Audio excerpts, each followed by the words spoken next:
Sean todos bienvenidos a la Biblia hablada. Segundo libro de Samuel, capítulo 11. David y Betsabé. En la primavera, que era la época en que los reyes salían de campaña, David mandó a Joab con la guardia real y todo el ejército de Israel para que aniquilara a los amonitas y sitiara la ciudad de Rabá. Pero David se quedó en Jerusalén. Una tarde, al levantarse David de la cama, comenzó a pasearse por la azotea del palacio, y desde allí vio a una mujer que se estaba bañando.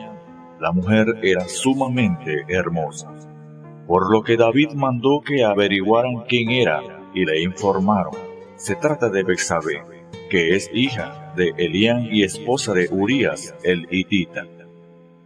Entonces David ordenó que la llevaran a su presencia, y cuando Betsabé llegó, él se acostó con ella. Después de eso, ella volvió a su casa. Hacía poco que Betsabé se había purificado de su menstruación, así que quedó embarazada y se lo hizo saber a David. Entonces David le envió este mensaje a Joab: mándame aquí a Urías el hitita. Y Joab así lo hizo. Cuando Urías llegó, David le preguntó cómo estaban Joab y los soldados y cómo iba la campaña. Luego le dijo: vete a tu casa y acuéstate con tu mujer. Y tan pronto como salió del palacio, Urías recibió un regalo de parte del rey, pero en vez de irse a su propia casa, se acostó a la entrada del palacio donde dormía la guardia real.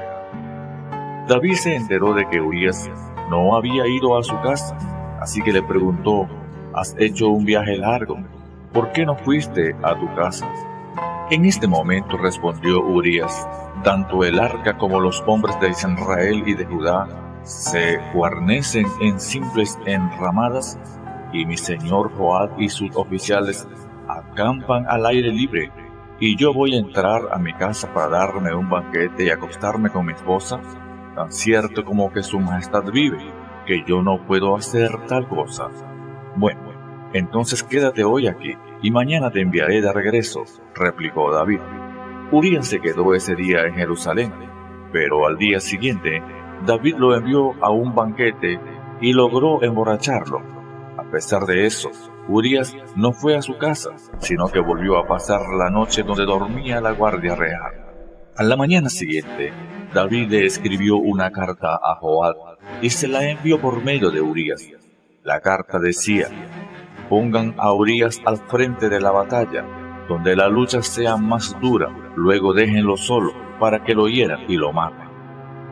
Por tanto, cuando Joab ya había sitiado la ciudad, puso a Urías donde sabía que estaban los defensores más aguerridos.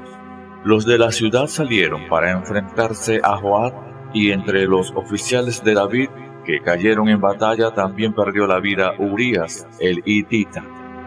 Entonces Joab envió a David un informe con todos los detalles del combate, y le dio esta orden al mensajero: cuando hayas terminado de contarle al rey todos los pormenores del combate, tal vez se enoje y te pregunte: ¿por qué se acercaron tanto a la ciudad para atacarla?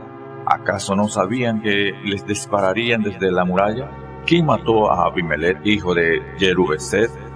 ¿No fue acaso una mujer la que le arrojó una piedra de molino desde la muralla de Tebes y lo mató? ¿Por qué se acercaron tanto a la muralla? Pues si te hace estas preguntas, respóndele: también ha muerto Urías el hitita, siervo de su majestad. El mensajero partió y al llegar le contó a David todo lo que Joab le había mandado a decir.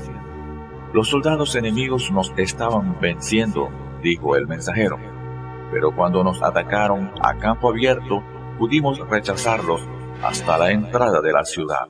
Entonces los arqueros dispararon desde la muralla a los soldados de su majestad, de modo que murieron varios de los nuestros.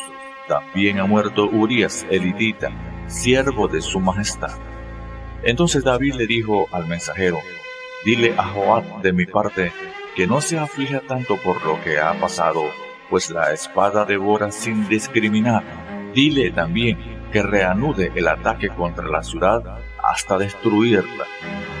Cuando Betsabé se enteró de que Urías, su esposo, había muerto, hizo duelo por él.